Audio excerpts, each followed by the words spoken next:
시청자 여러분 안녕하십니까? 개장 후 투자자들이 가장 바쁜 오전 10시 정보의 홍수 속에서 깔끔하고 현명한 투자 전략 박스 브런치 출발하겠습니다. 저는 앵커 한시정입니다. 간밤에 미국에서 8월의 CPI 지수가 발표가 됐습니다. 예상치를 소폭 상회하기는 했지만 시장에 타격을 줄 정도는 아니었는데요. 그에 따라서 오늘 국내 증시도 순항하는 모습을 보여주고 있습니다.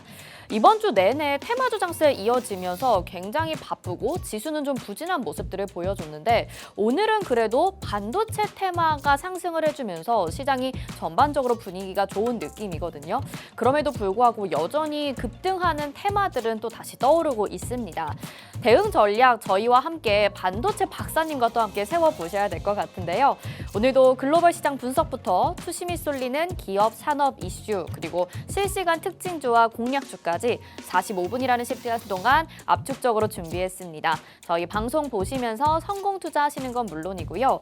또 이후 방송에 출연하시는 전문가 멘토와 함께 하실 수 있는 기회 마련되어 있으니까 방송 보시면서 적극적으로 참여해 보시길 바라겠습니다. 자, 그럼 오늘도 주요 헤드라인 뉴스부터 먼저 만나보시죠. 자, 첫 번째 소식으로 뉴욕 시장 점검해 보도록 하겠습니다. CPI 지수 말씀을 드렸는데요. 발표 후에 혼조세 마감이 되기는 했지만 크게 하락하지는 않았습니다. 8월 소비자 물가지수 보고서 이후 뉴욕 증시가 큰 폭의 변동 없이 지수별로 엇갈린 모습이었는데요. 연준에서는 통화정책 방향을 바꿀 정도는 아니지만 인플레이션이 생각만큼 빠르게 떨어지지 않을 수 있다는 신호가 나왔습니다.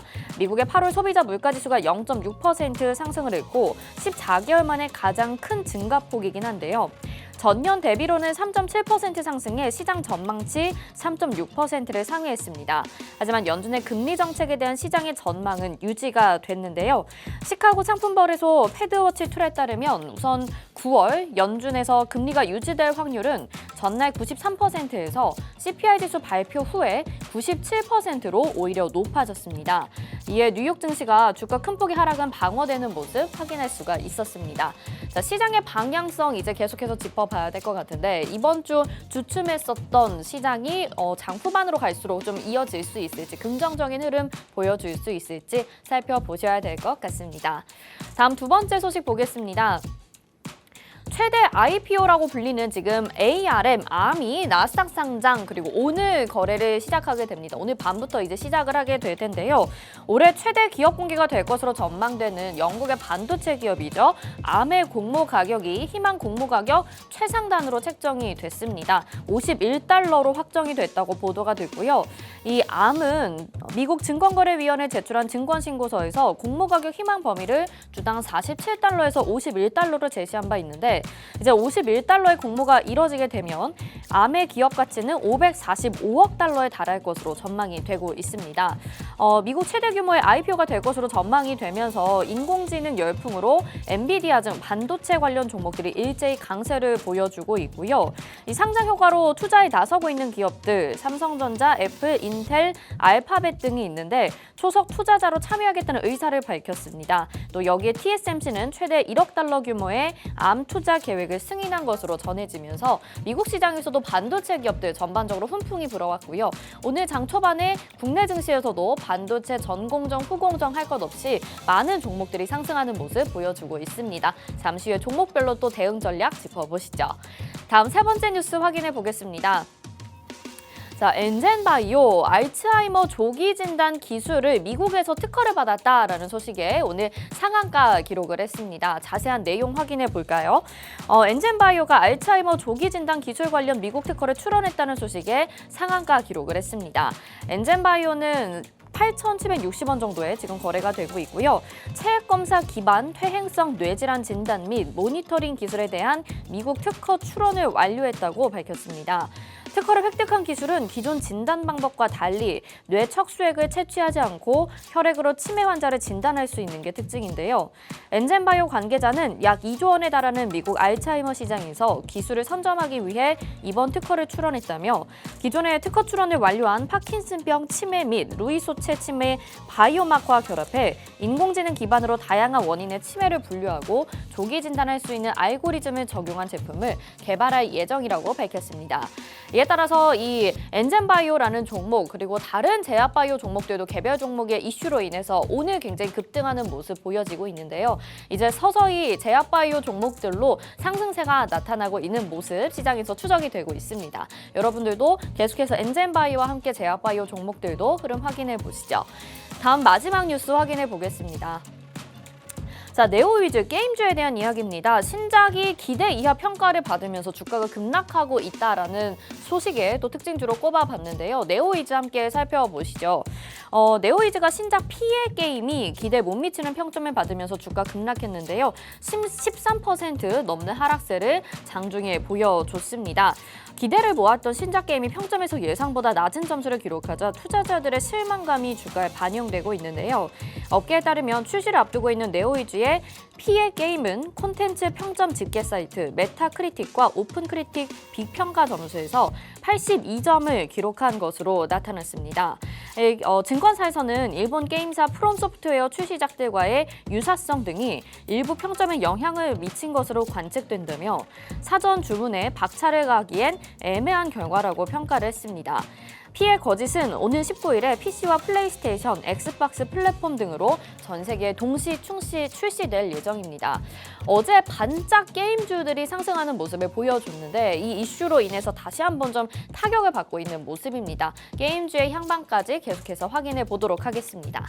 자, 이어서는 국내 지수 상황 살펴보시죠. 오늘 양시장 움직임 모두 상승으로 이어가고 있습니다. 코스피는 0.46% 상승세 보여주면서 2,546.42포인트에 거래되고 있고요. 코스닥은 1% 넘는 강세 보여지고 있습니다. 오늘 892.21포인트에 거래되고 있네요. 다음 투자자별 매매 동향 살펴보시죠. 오늘 시장에서 기관들이 양시장 매수 우위를 보여주고 있습니다. 749억 원, 208억 원 각각 매수세 보여주고 있는데요. 오늘 반도체뿐만 아니라 통신장비 업체들이 강한 상승 보여줬었는데 이 기관들이 매수세가 몰렸다라는 이야기가 있습니다. 그리고 외국인들은 양시장 매도 우위 보여주고 있고 개인들은 혼조세 보여지고 있네요. 다음은 테마별 등락 살펴보시죠.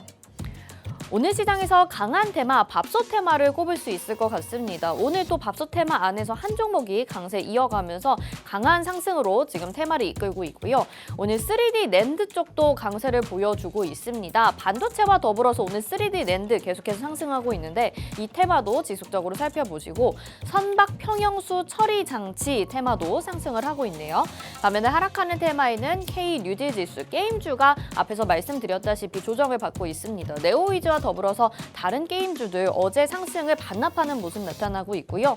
조림사업 그리고 요소수도 어제 시장에서 급등을 했었죠. 오늘은 다소 하락하는 모습 보여지고 있네요. 다음은 실시간 트렌드 검색어 상위 종목들 확인해 보시죠. 네, 오늘 시장에서 강한 종목들 확인해 보겠습니다. 지금 크리스탈 신소재라는 종목이 1위에 올라와 있는데 어제였죠. 아마 신소재가 또 개발됐다라는 소식으로 크리스탈 신소재 두각을 받았습니다. 오늘도 7% 가까운 상승 보여지고 있고요. 자, 서남이라는 종목 신성 델타테크 아마 익숙하실 것 같은데 오늘 지금 한 10시 구간부터 다시 초전도체 테마가 떠오르고 있습니다.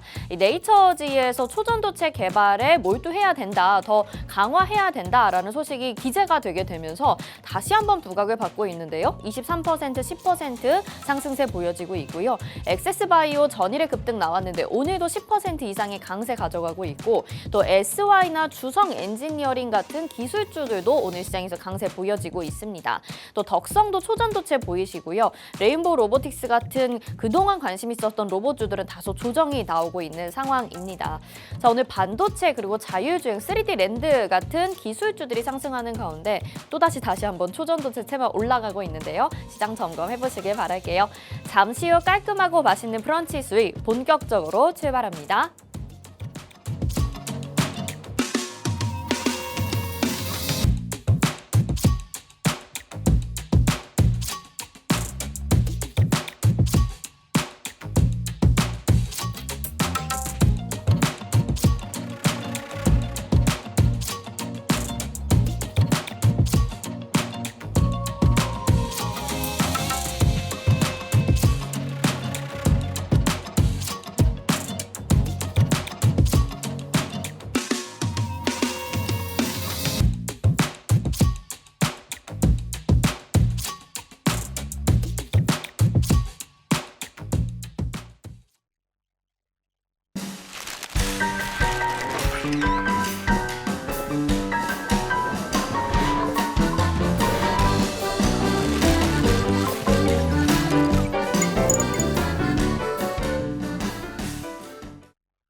네, 팍스 브런치 목요일장 또 본격적으로 출발해 보도록 하겠습니다. 저희 방송 유튜브를 통해서도 함께하고 싶다 하시는 분들 있으시죠?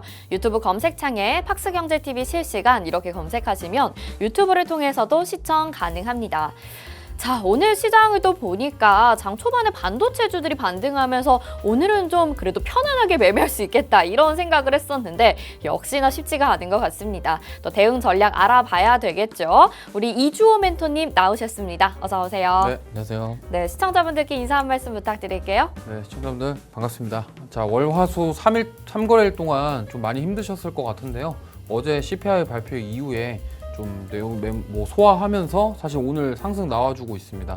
특히나 지금 여러 가지 이슈들이 많지만 오늘은 좀 반도체 쪽에 긍정적인 이슈들 그리고 아이폰 15 발표 이후에 지금 3나노 공정 네. 이거 관련한 이슈와 그다음에 ARM 나스닥 상장 이슈와 이런 것들이 좀 호재로 작용하면서 오늘 3D 랜드 플래시부터 시작해서 지금 반도체 전공정 대부분의 반도체 종목들이 상승 오랜만에 나와주고 있고 사실 오늘 내마녀의 날이거든요. 내마녀의 네. 날임에도 불구하고 수급적으로 조금 나쁘진 않습니다. 근데 네. 역시나 외국인들이 좀 팔고 있다라는 부분 좀 아쉽긴 하지만 좀 오늘 막판까지 어떻게 수급이 꼬일지 모르겠습니다만 보통 내마녀의 날 때 수급이 별로 썩 좋지는 않은데 맞아요. 오늘 생각보다 기관들이 좀 사주는 모습 좀 나쁘지 않다 이렇게 보고 있습니다. 네, 좋습니다. 시장에 대해서 간략하게 좀 짚어주셨는데 우리가 하나씩 그 실타래를 풀어나가 보도록 하겠습니다. 일단 시장 전반적으로 봤을 때 어제 CPI 지수 미국에서 발표가 되긴 했는데 그다지 큰 타격은 없었어요. 이게 좀 긍정적으로 지금 시장에서 작용을 하고 있는 것 같은데 요즘 국내 증시 보면 전강 후약의 모습을 많이 보이더라고요. 그래서 장 후반으로 갈수록 또 힘들어지지 않을까. 오늘 시장도 좀 그런 의심이 들 수밖에 없는 시장 같아서 과연 오늘의 긍정적인 흐름은 장 후반까지 좀 이어질 수 있을지 어떻게 보시나요? 네, 오늘은 그냥 상승폭을 유지하면서 끝나지 않을까 저는 그렇게 생각하고 있고요. 네. 어제 그 CPI 해석에 대한 부분을 좀 말씀을 드리자면 일단 CPI가 어제 3.7이 나왔습니다. 그러니까 원래 전번에 3.2였는데 네. 예상치가 3.6이었고 예상치를 상회하면서 3.7이 나왔고요. 코어 CPI, 그러니까 근원 소비자 물가 지수가 원래 이전치가 4.7이었고 예상치가 4.3이었는데 예상치에 부합을 하면서 사실 이 부분이 좀 반영이 됐다고 보시면 될 것 같아요. 뭐냐면 이 코어 CPI, 그러니까 근원 소비자 물가 지수가 그 저길 뺀 거예요. 그거 오일이랑 이런 가스들 있죠. 네네. 원자재 쪽을 뺀 게 코어 CPI고 맞아요. 이제 근원 소비자 물가 지수가 식품하고 원자재가 다 들어간 게 네네네. CPI인데 유가가 지금 많이 올랐잖아요. 올라가니까. 그 유가 부분이 반영이 되면서 CPI가 높게 나왔다 이렇게 해석이 된 것 같아요. 시장 참여자들이 그러면 이거는 사실 유가는 사우디랑 이 러시아 이슈 때문에 그런 감산에 들어가고 이런 것들 때문에 물가가 오른 것이다. 네. 이건 일시적으로 오른 거다라고 시장 참여자들이 판단을 했고 네. 코어 CPI 자체가 예상치 이전치보다 떨어졌거든요. 예상치 부합했지만 저번 달보다 0.4% 빠졌기 때문에 이 부분이 긍정적으로 반응을 하면서 어제 사실 그 CPI 나오고 나서 쫙 빠졌었어요. 네. 빠졌다가 반등이 나왔거든요. 그러니까 그렇기 때문에 이제 그 부분들이 좀 반영이 되면서 긍정적으로 작용을 했다 이렇게 볼 수 있겠고요. 네. 결국에는 연준이 생각하는 거는 지금 어쨌든 인플레이션에 대한 부분이 여전히 높지만 그래도 좀 좋아지고 있다라고 해석해 볼 수 있기 때문에 네. 그래서 패드워치에 지금 FOMC 다음 주 FOMC 때 네. 금리 동결 가능성이 더 올라갔고 맞아요. 그리고 지금 11월, 12월도 이제 동결할 것이다라고 의견이 좀 많이 맞아요. 나오고 있어요. 네. 그 이유가 뭐냐면 결국에는 물가 안정에 대한 모습이 보이고 있기 때문에 그러니까 이게 해석하기 나름이거든요, 사실상. 네, 맞아요. 근데 유가가 올랐다, 원자재 가격 올랐다 이런 부분들이 그래서 반영이 됐지만 시장 참여자들은 에이 이거 그냥 일시적으로 오른 거야 이렇게 해석이 돼서 어제 좀 상승이 나와줬다 이렇게 네. 좀 해석해 볼 수 있을 것 같습니다. 네, 좋습니다. 그래서 오늘 시장에서 그런 분위기가 좀 더 반영이 되는 것 같아요. 미국 지수는 좀 혼조세로 마감이 됐지만 오늘은 국내 지수가 이런 부분들을 좀 더 선반영하면서 움직이고 있는 것이 아닌가라는 생각도 들고요. 미국에서 또 호재가 하나 있었잖아요. ARM 상장에 대한 내용이 이제 확정이 됐습니다. 공모가가 51달러로 확정이 되면서 이 부분도 호재를 받으면서 아마 오늘 국내 증시에서 반도체 종목들이 좀 상승하고 있지 않을까 않을까라는 생각을 오늘 장 초반에 해봤는데요. 이 이슈로 계속해서 반도체 업황은 좀 좋을 거라고 보시는지 그 부분이 궁금하고요.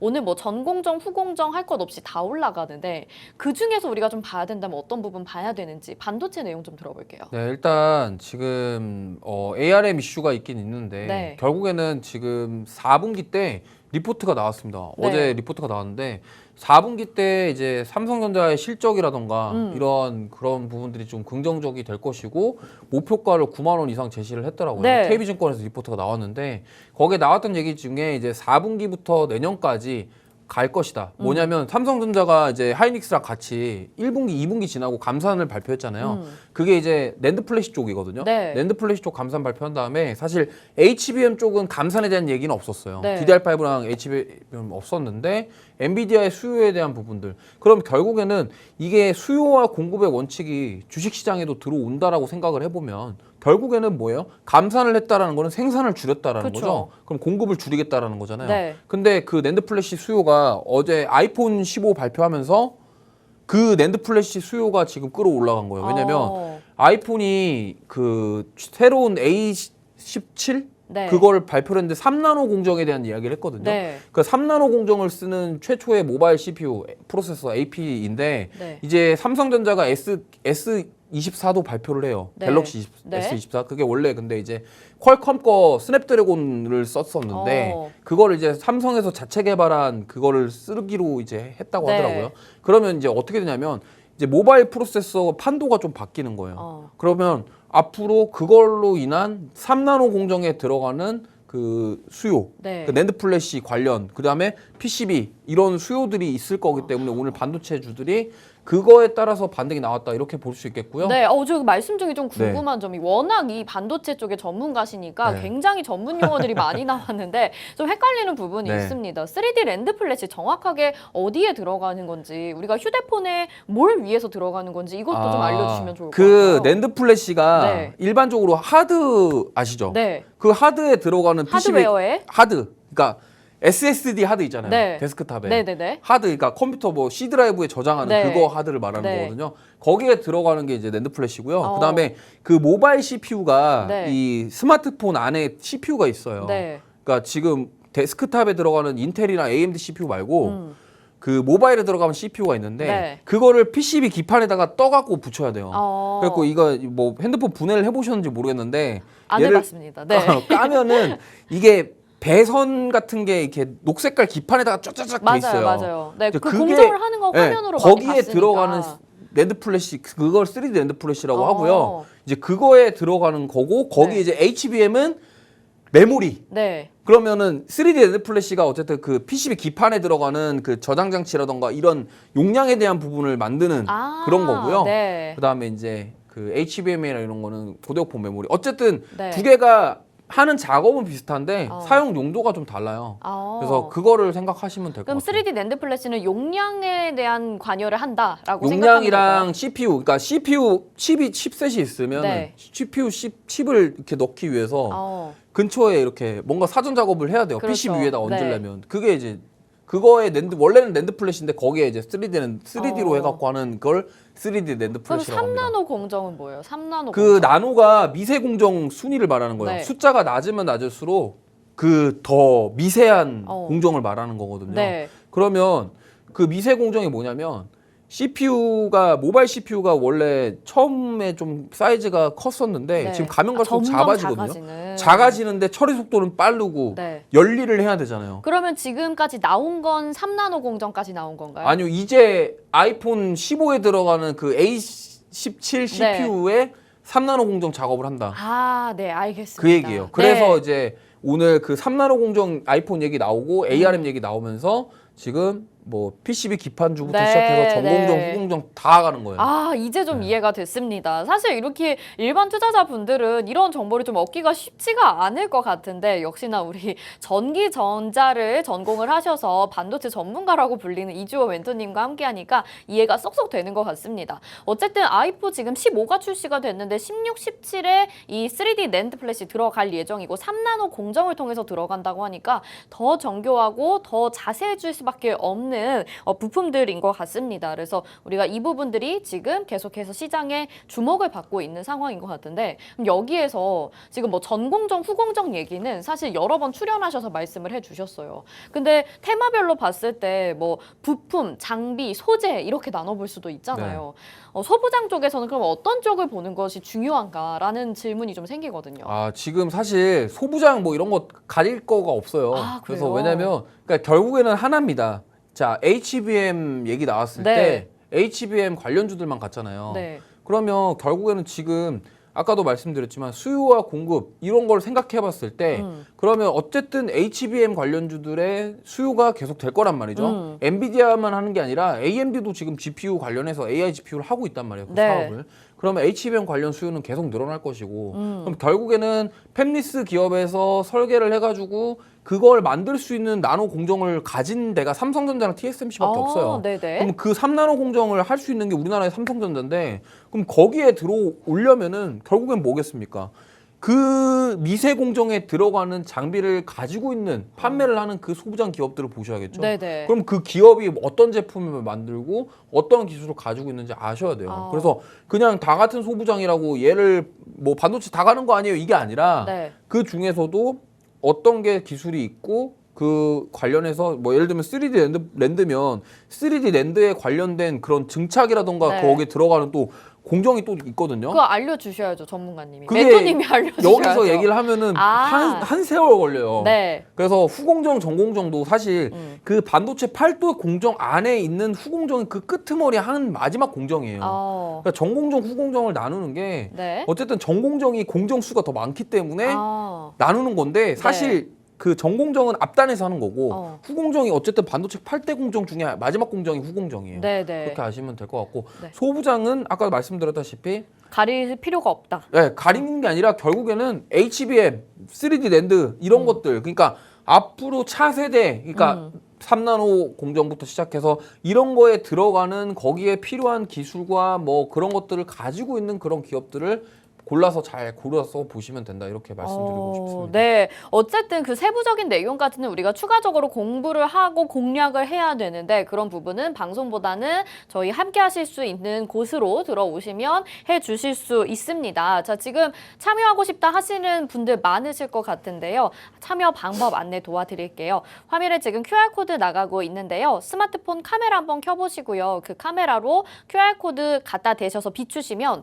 노란톡 입장 링크가 뜰 겁니다. 그거 누르시고 오픈 채팅 참여하기 버튼까지 눌러주시면 우리 이주호 멘토님과 함께 하실 수 있고 워낙 반도체 쪽의 전문가이시고 또 수익률도 여러분들에게 정말 많이 챙겨드렸습니다. 그래서 저도 지금 믿고 따라간다라는 마음으로 계속해서 열심히 지금 이주호 멘토님과 공부 중인데요. 보시다시피 수익률 한 번 더 확인을 해보시면 뭐 AD 테크놀로지, V1텍, SPSP, HPSP, 그다음에 보령, 엠로, 부방, SPG 이 종목 중에서 보령이랑 부방 제외하고는 다 반도체와 관련된 내용입니다. 그래서 이렇게 우리가 테마주 장세에서 흔들리고 하는 동안 10%, 15% 정도 수익률은 단기적인 공략으로 안전하게 챙겨갈 수 있도록 정말 실적이 있고 실체가 있는 기업들로 소개해 주셔서 수익을 주셨기 때문에 여러분들도 계속해서 우리 이주호 멘토님과 이런 반도체 종목 잡아가시면 좋겠다라는 생각이 드네요. 자, 우리가 또 방송을 지난번에 반도체 종목들을 여러 개를 했었기 때문에 오늘은 종목들 중에서 그러면은 3D 랜드 쪽 한번 살펴보면 좋을 것 같아요. 오늘 한솔케미칼 뭐 이런 종목들이 많이 올라가고 테스라는 종목도 상승을 해주고 있습니다. 지금 시장에서 한번 전략은 어떻게 보실지 궁금한데 네. 워낙 좀 한솔케미칼 같은 경우에는 저점까지 내려왔었던 모습이라서 네. 오늘도 공략하고 싶다 이런 마음이 드는 종목이거든요. 어떻게 보시나요? 좋아요. 왜냐면 네. 이 지금 한솔케미칼부터 시작해서 테스 이런 PSK 이런 종목들이 네. 좀 너무나 많이 빠졌기 때문에 네. 한솔케미칼 같은 경우는 사실 정말 처참하게 빠졌거든요. 그러니까요. 그러니까 지금 보시면은 여기서 되돌림 나오고 있는데 사실 저는 이런 거보다는 사실 테스라던가 오히려 한솔케미칼보다는 조금 가벼운 조금 더 가볍죠 이게 네. 테스라던가 아니면은 PSK 같은 경우 이런 걸 보셨으면 좋겠어요.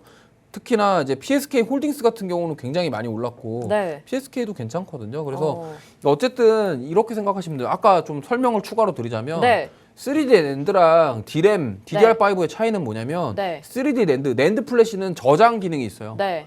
그러니까 무슨 말이냐면 D램도 저장인데? D램은 저장 안 해요. 그래요? 그러니까 컴퓨터 껐다 키면은 거기서 처리만 하고 메모리가 없어요. 아. 그러니까 DDR5는 네. 저장이 없어요. 근데 낸드 플래시는 저장 기능이 있어요. 그러니까 스마트폰 같은 경우 우리가 어플리케이션 다운받고 네. 뭐 공인인증서하고 이게 다 저장돼 있잖아요. 네. 핸드폰 껐다 킨다고 안 날아가잖아요. 그거 3D 랜드 플래시. 네, 이게 3D. 그래서 아이폰 15 나오면서 낸드 플래시 이게 그래서 그러니까 D램이랑 낸드 플래시 차이는 이거예요. 네.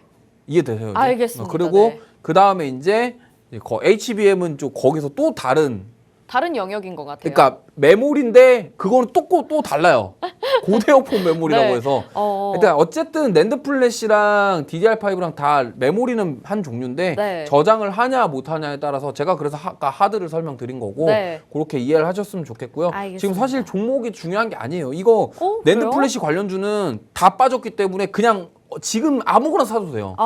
근데 다만 이제 얼마나 탄력적으로 올라갈 수 있냐 또 실적이라던가 수급도 보셔야 되고 네. 여러 가지 복합적으로 다 보고 결정을 하셔야 되지 그냥 뭐 한솔케미칼 같은 경우는 처참하게 빠졌는데 네. 이게 오늘 한 번 반등하고 또 빠질 수도 있거든요. 그러니까 아예 추세 자체가 한솔케미칼 차트를 보면요. 네. 아예 지금 보시면은 한솔케미칼이 지금 이제 저점을 오늘 다지는 것 같은 이게 모습이라서 여기가 저점이 아닐 수도 있어요. 그런가요? 네, 왜냐하면 봐봐요. 차트를 좀 줄여보시면요. 39만 2천 원 찍고 여기서 한번 쭉 빠졌다가 지금 전저점을 깼거든요. 네. 전저점을 이탈을 했다가 반등 나왔기 때문에 요거를 좀 잘 보셔야 될 것 같아요. 추세 자체가 완전 우하방이잖아요. 네. 고점을 낮추고 저점을 낮추는 패턴이기 때문에 그러면 여기서 만약 이제 오늘 되돌림 나오고 만약에 이 자리를 이제 안 무너뜨리고 지킬 수 있냐 이거를 체크를 하시고 들어가는 게 좋을 것 같고요. 네. 지금 당장 들어가기보다 외국인 기관 보세요. 계속 팔고 있잖아요. 썩 별로 좋지 않고 거래량도 별로 없어서 재미가 없어요. 특히나 이제 불나방 단타 하시는 분들은 재미를 못 느낄 만한 한 2% 네. 빠지면 손절하는 그런 종목입니다. 그러면은 지금 이제 3D 낸드 쪽은 워낙 지금 많이 조정을 받은 상태이기 때문에 아무 종목이나 공략을 하더라도 괜찮을 수 있다라는 이야기는 해주셨지만 한솔케미칼 같은 경우에는 오늘의 상승은 저점을 다진다기보다는 조금 더 하락의 압력이 있을 수 있겠다라는 이야기를 해주셔서 뭐 말씀해주신 테스나 뭐 KPS, PSK 같은 종목을 담아보면 좋겠다라고 이야기를 해주셨습니다. 지난번에 방송에서 우리 공략주로 또 SFA 반도체를 소개를 해주셨잖아요. 네. 오늘도 반도체 종목도 올라가면서 그 종목 상승하더라고요. 네. 그래서 멘토님 생각이 참 많이 났습니다. 이 종목은 또 전략을 추가적으로 짚어본다면요?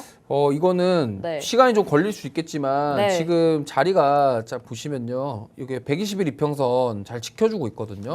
그러니까 우리가 지금 월요일부터 계속 빠졌는데 월요일, 화요일, 수요일 음봉이고 수요일 날 윗꼬리 달고 좀 음봉 만들었는데 결국엔 이 120일 이평선 지지받고 올라왔단 말이에요. 네. 그래서 오늘도 또 윗꼬리를 달고 있습니다만 이게 여기서 좀 거래량 자체가 많이 없기 때문에 요게 어느 정도 요 부분이 해소가 돼야 될 것 같아요. 그러니까 여기 지금 여기에 쌓여 있는 물량들이 네. 해소가 되고 나서 좀 상승이 나올 것 같기 때문에 좀 시간이 좀 더 걸릴 수 있겠지만 저는 굉장히 긍정적으로 보고 있습니다. 네. 그때도 말씀드렸지만 패키징 쪽 관련해서는 네. 여기가 괜찮은 기업이에요. 알겠습니다. 그동안 반도체에 대해서 뭐 전공정, 후공정 설명도 워낙 많이 해주셨고 오늘은 소부장 쪽에서는 다 봐야 된다. 전반적으로 다 좋은 종목들이다라고 얘기를 해주셨고 또 3D 랜드 쪽도 살펴주셨습니다. 이렇게 좀 반도체주들이 좀 강한 상황인데 한 가지만 더 질문을 드려볼게요. 앞에서 삼성전자랑 SK하이닉스 잠깐 언급을 해주셨는데 워낙 종목들이 반도체 안에서 많다 보니까 시장 이렇게 자주 못 보시는 분들은 공부 다 이렇게 못하시는 시간이 부족하신 분들은 그냥 다 너무 복잡하고 나 네. 삼성전자 투자하겠다, 네. SK하이닉스 투자하겠다 이런 분들도 있으실 것 같고 네. 실제로 두 기업에 대해서 증권사들이 매수 의견을 지금 적극적으로 내놓고 있더라고요. 네. 그래서 두 종목을 차라리 공략하는 건 어떨까라는 생각도 드는데 그 부분은 어떻게 보실까요? 삼성전자랑 SK하이닉스는 그냥 언제든지 사셔도 돼요.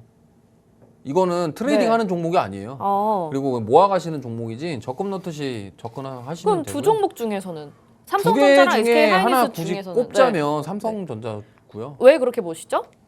하이닉스는 삼성전자보다 더 많이 올랐잖아요. 같은 기간에. 네. 그래서 삼성전자가 조금 더 먹을 게 더 많죠. 왜냐면 앞으로 사업 자체가 로봇부터 시작해서 공장 자동화 이런 여러 가지 사업까지 앞으로 영위를 할 가능성이 높기 때문에 근데 지금 하이닉스 같은 경우는 사실 그 반도체 쪽 디램 쪽 말고는 네. 신규의 어떤 미래 먹거리 사업에 대한 아직까지는 뭔가 없어요. 하이닉스에서 뭔가 내놓고 뭔가 없기 때문에 네. 차라리 그거보다는 하이닉스보다는 지금 앞으로 좀 멀리 보고 좀 미래의 가치, 사업성을 봤을 때는 삼성전자가 좀 더 낫지 않냐 이렇게 네. 생각하고 있습니다. 그래도 삼성전자보다는 반도체 소부장이나 전공정, 후공정, 3D 랜드 쪽이 더 낫다고 보시기도 하고요. 뭐 그렇기도 한데 어쨌든 이거는 그런 비교 대상 자체가 달라요. 삼성전자랑 일반 소부장 기업들이랑 비교할 수는 없어요. 네. 시총도 다르고 그래서 오히려 비교를 할 거면 삼성전자랑 SK 하이닉스를 비교하는 게 맞는데 하이닉스보다는 삼성전자가 좀 더 매력적이다. 저는 네. 이렇게 생각하고 있습니다. 알겠습니다. 자, 여기까지 이렇게 반도체 업황과 또 투자 의견까지 들어봤습니다. 우리 반도체 전문가 이주호 멘토님과 함께하고 있는데요. 과연 오늘의 공략주는 또 무엇일까요? 잠시 후에 만나보도록 하겠습니다.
네, 팍스 브런치 매주 목요일, 금요일 우리 이주호 멘토님과 함께하고 있습니다. 여러분들에게 늘 반도체에 대해서 정확하게 알려주시고 수익을 낼 수 있는 기업들로 실적을 기반으로 해서 재무도 탄탄하고 주가 상승 가져올 만한 종목들 늘 소개를 해드렸습니다. 그래서 이 공략주를 알려드리는 시간이 너무나도 중요한 시간 같고요. 저도 계속해서 믿고 따라간다고 말씀을 드렸잖아요. 그래서 오늘도 공략주가 어떤 걸지 궁금한데 오늘도 반도체 테마를 준비해 주셨을까요? 아니, 오늘은 조금 재밌는 거 가져왔습니다. 오, 네. 뭐죠? 네, 이제 얼마 안 있으면 항저우 아시안 게임 진행되는데 어. 이게 원래 2022년도에 하려다가 네. 코로나 때문에 연기가 됐어요. 어. 연기가 됐는데 9월 23일 날 스포츠에 대해서. 예, 네. 항저우 아시안 게임 개막식이고요. 사실 이게 스포츠 얘기하려고 가져온 건 아닌데 네. 이게 저는 오늘 광고 관련주에 대해서 좀 얘기를 해볼 거예요. 어. 무슨 말이냐면 이게 아시안 게임도 그렇고요, 뭐 올림픽도 그렇고요, 네. 뭐 월드컵도 그렇고 그런 거 진행할 때 보통 이제 우리나라 대기업들이 삼성이나 LG가 스포츠 광고 마케팅을 많이 하거든요. 그리고 뭐 TV도 많이 판매를 하려고 광고를 많이 하기 때문에 네. 좀 이런 부분들에 좀 주목해보자 이 말씀을 좀 드리고 싶고요. 특히나 이제 광고 관련주들이 그동안 많이 빠졌습니다. 조정을 굉장히 많이 받았고 네. 코로나 이후에 사실 타격을 많이 입었던 것 중에 하나가 그런 광고거든요. 왜냐하면 뭐 대기업들 광고 대행사 같은 경우는 뭐 그냥 온라인 광고만 하는 게 아니라 뭐 예를 들어서 오프라인 광고, 뭐 5개 광고 이런 것도 많이 하거든요. 네. 그럼 이제 그런 것들 그리고 TV 광고 이런 것들까지도 진행을 하기 때문에 사실 그런 뭐 모기업에서 공격적인 것들을 사실 코로나 때 많이 좀 덜 했단 말이죠. 그러다 보니까 이제 항저우 아시안 게임을 토대로 해서 조금 더 포문이 열리지 않겠냐. 그리고 앞으로의 광고 관련주들의 실적에 대한 개선 기대감까지도 우리가 한번 노려볼 수 있지 않냐. 네. 그리고 내년에 또 파리 올림픽까지 있거든요. 그럼 이제 아시안 게임 이후에 파리 올림픽까지 또 이러한 그런 광고들에 대한 광고를 계속 한단 말이에요. 근데 광고 관련주라는 거 자체가 약간 좀 생소한 것 같아요. 그런 업종이나 테마를 저도 방송한 지 이제 한 4, 5년 됐는데 다룬 적이 있었나? 뭐 이런 생각이 드네요. 알고 계시죠? 광고 대행사라고 생각하시면 돼요. 광고 대행사 생각하시면 되는데 제가 오늘 얘기할 거는 삼성이랑 현대 자동차의 광고 대행사 그 밑에 있는 계열사들 있잖아요. 네. 걔네들 얘기를 좀 하려고 하는 거고 네네. 좀 돌아보면은 2018년도에 평창 러시아 월드컵 네. 그다음에 자카르타 아시안 게임 이렇게 세 개가 그 해에 동시에 했어요. 네. 근데 2018년도에 이 광고 대행사 관련주들의 상승이 굉장히 컸습니다. 아, 그때 방송 안 했어요, 제가. 네, 그래가지고 그때 기억이 안 주가가 나네요. 네. 진짜 많이 올랐어요. 그러다 보니까 이제 그때 상승 랠리 이후에 코로나 때 쫙 빠졌거든요. 그래서 반등이 나오긴 했는데 네. 사실 그러고 나서 좀 또 다시 빠졌어요. 조정을 많이 받을 네. 만큼 받았다라고 생각을 하고 있고 네. 그러면 이제 이 특히나 이제 대기업 광고 계열사들 특히나 뭐 현대자동차 자회사 계열사가 이노션이거든요. 이노션 아시죠? 네. 이노션 같은 경우가 배당률 자체가 5%가 넘어요. 오. 그러니까 배당도 높고 괜찮다라는 거죠. 그렇군요. 그러면 이게 지금 뭐 단기적으로 보는 게 아니라 좀 중장기적으로 그러니까 내년 파리 올림픽까지 한번 보고서 네. 배당 받는 생각으로 적금 넣듯이 들어가면 네. 내년에 어차피 배당금 나올 거잖아요. 배당금 플러스 주가 상승에 대한 기대까지 해볼 수 있다. 네. 그렇게 관점으로 접근하면은 단기뿐만 아니라 중장기적으로도 접근해볼 만하다 이렇게 말씀을 드리고 싶고 요즘에 좀 피곤한데 테마주 장세 속에서 네, 그러니까요. 이런 것들은 좀 좋겠네요. 이 끌려다니기 싫으신 분들 네. 조금 나는 안정적으로 이렇게 하고 싶으신 분들을 위해서 오늘 가져왔다고 생각하시면 될 것 같고요. 사실 뭐 그동안 조정을 너무 많이 받았고 그리고 지금 이미 밸류에이션 대비해서는 제가 봤을 때는 주가 굉장히 싸다 이렇게 볼 수 있다라고 생각하고 있기 때문에 네네. 한번 담아 보셨으면 좋을 것 같아요. 그래서 뭐 보면은 이 차트가 이렇게 생겼거든요. 주봉인데 네. 굉장히 많이 조정을 받았죠. 네. 그러니까 이게 거의 1년 넘게 지금 차트 모양인데 조정을 굉장히 많이 받았고 최근에 좀 뭐 이슈가 있어가지고 좀 빠졌다가 다시 그대로 올렸어요. 올리고 나서 지금 여기서 바닥권을 잘 다져주고 있다 이렇게 좀 보고 있기 때문에 네. 우리가 지금 여기서 접근해볼 만한 자리다. 어. 이렇게 좀 생각하시면 될 것 같고요. 네. 그 다음에 여기 이 히든 종목 같은 경우는 이거 오늘 브런치 종목인데 삼성전자 계열의 글로벌 마케팅 사업을 영위하고 있습니다. 이거 어떤 종목인지 알 것 같은데요. 같죠? 네. 그러니까 대부분 다 아실 거예요. 왜냐면 삼성전자 계열사 중에 광고 대행하는 회사 한 맞아요. 군데밖에 없어요. 네. 거기이고요. 네. 사실 저는 이제 아시안 게임이랑 추석 연휴. 왜냐면 저희가 이번에 또 연휴가 길잖아요. 네. 10월 2일 날 또 대체공휴일까지 포함돼가지고 맞아요. 개천절까지 쉬다 보니까 연휴가 길기 때문에 그럼 아시안 게임 진행 중에 추석 연휴가 겹쳐요. 그러면은 사실 이제 저는 이렇게 생각하거든요. 이때 광고를 진짜 많이 태울 거예요. 삼성전자부터 시작해서 거기에 뭐 현지의 중국인 대상으로도 광고를 하겠지만 네. 우리나라 광고 프로모션도 많이 진행할 거란 말이죠. 그러면은 그 프로모션 진행했을 때 여기서 이제 그 아시안 게임이 끝나고 이런 프로모션 진행하고 나다 보면은 그 광고 계열사, 그러니까 광고 대행사에서는 수익이 발생하겠죠. 그럼 그걸로 인해서 4분기부터 실적이 잘 나오지 않겠냐. 네. 이제 이렇게 접근을 해볼 수 있다라는 거예요. 그러면은 이제 4분기 실적이 잘 나오고 그럼 내년에 만약에 파리 올림픽까지 있다. 네. 내년 여름에 있는데 그럼 거기까지 실적이 쫙 올라간다고 한다면 주가라는 것이 보통 원래 선반영 되거든요. 네, 맞아요. 그러니까 이거에 반영이 돼서 한번 시세를 노려볼 수 있지 않겠냐. 네. 이러한 관점으로 오늘 가져와 봤습니다. 네. 파리 올림픽이 내년 여름에 하나요? 예. 네네. 그래서 한 반년 좀 넘게 우리가 기다리면 그래도 이 종목이 선반영이 되면서 주가가 올라갈 수 있지 않을까라는 기대감도 좀 해보게 됩니다. 근데 좀 궁금한 점이 네. 이제 요즘 시장 트렌드는 그쵸. 약간 테마들이 너무 빨리 순환이 되는 성격이다 보니까 그걸 따라가는 게 오히려 수익 나는 거 아닌가라는 생각이 들어요. 왜냐면 이런 기사도 있더라고요. 언제까지 우리가 뭐 카카오 네이버에 물려 있어야 되냐? 테마주 네. 따라가는 게 무슨 잘못이냐? 이런 기사도 봤기 때문에 개인 투자자분들 이런 종목에 좀 매력을 못 느끼실 수도 있을 것 같은데 어떻게 보실까요? 못 느끼실 수도 있죠. 네. 재미없어요. 재미없는 주식인데 아시안 게임 하는 동안 네. 단기로 시세 한번 줄 수도 있어요. 그래서 단기로 보셔도 되고 중장기로 보셔도 충분히 괜찮다. 그리고 사실 보통 이제 그 아시안 게임이나 축구나 이런 월드컵 하면 네. 뭐 닭고기 관련주들, 치킨 관련주들 한 그렇죠. 번씩 오를 때 있잖아요. 네. 그렇게 오를 수 있기 때문에 한번 그 펌핑 되는 거를 한번 노려보자 이렇게 생각하시면 될 것 같고요. 그다음에 일단 저는 네. 다른 건 만약에 이게 중국에서 안 열렸으면 제가 이렇게까지 얘기 안 할 것 같아요. 사실 이게 중국에서 열리는 게 굉장히 크거든요. 네네. 왜냐하면 중국 사람들 대상으로 그런 마케팅 전략을 펼칠 수도 있고 홍보를 할 수가 있기 때문에 그거에 대한 효과는 굉장히 크거든요. 그래서 저는 오히려 우리나라 이런 것들뿐만이 아니라 정말 그런 글로벌적으로 움직일 수 있는 그러한 대행사들 그런 것들을 좀 보셨으면 좋겠고 네. 지금 상장되어 있는 광고 대행사 중에 4군데 정도 돼요. 네. 대기업의 그런 네네. 상장되어 있는 계열사가 롯데, 두산, 그다음에 현대자동차, 삼성 이렇게 4군데 있거든요. 네, 네. 종목 아실 거예요. 네.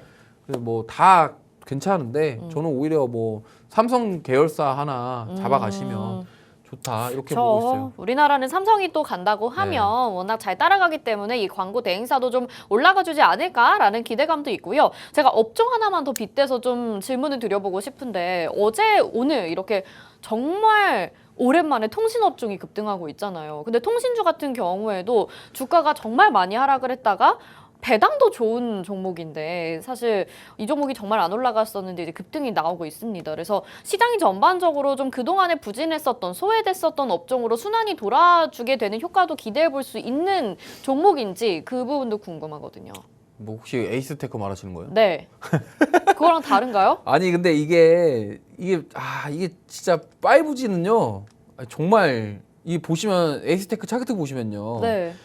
얘가 31,000원 찍고 지금 1,794원까지 왔다가 네. 상한가 나왔는데 이게 지금 정확하게 정말 제대로 된 우하방 추세를 만들어가고 있는 종목이거든요. 네.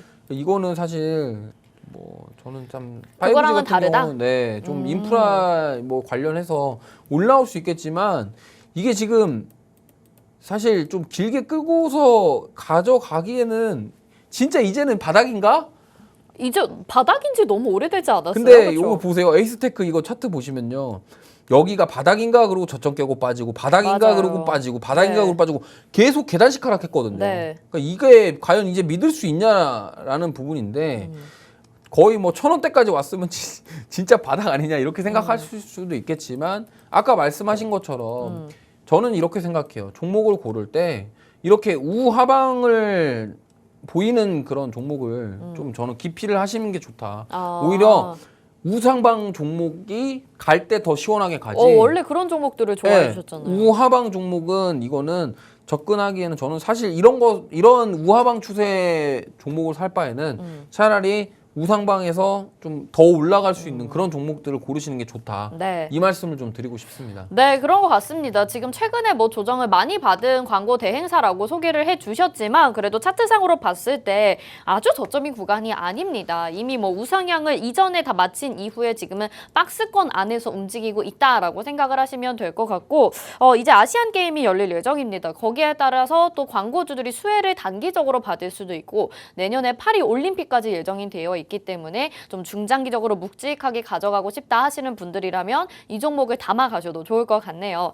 역시나 정확한 종목명 그리고 자세한 전략 필요하신 분들은 오픈 채팅방 들어오셔서 계속해서 이주호 멘토님과 함께 해주시면 될 것 같고요. 자, 마지막으로 내일 오후장은 좀 우리가 그러면 반도체주 공략을 해야 될지 아니면 어떤 시장 전략이 필요할지 짧게 한 말씀 부탁드릴게요. 자, 오늘 뭐 오후장 그냥 저는 반도체 위주로 계속 보시면 좋을 것 같고요.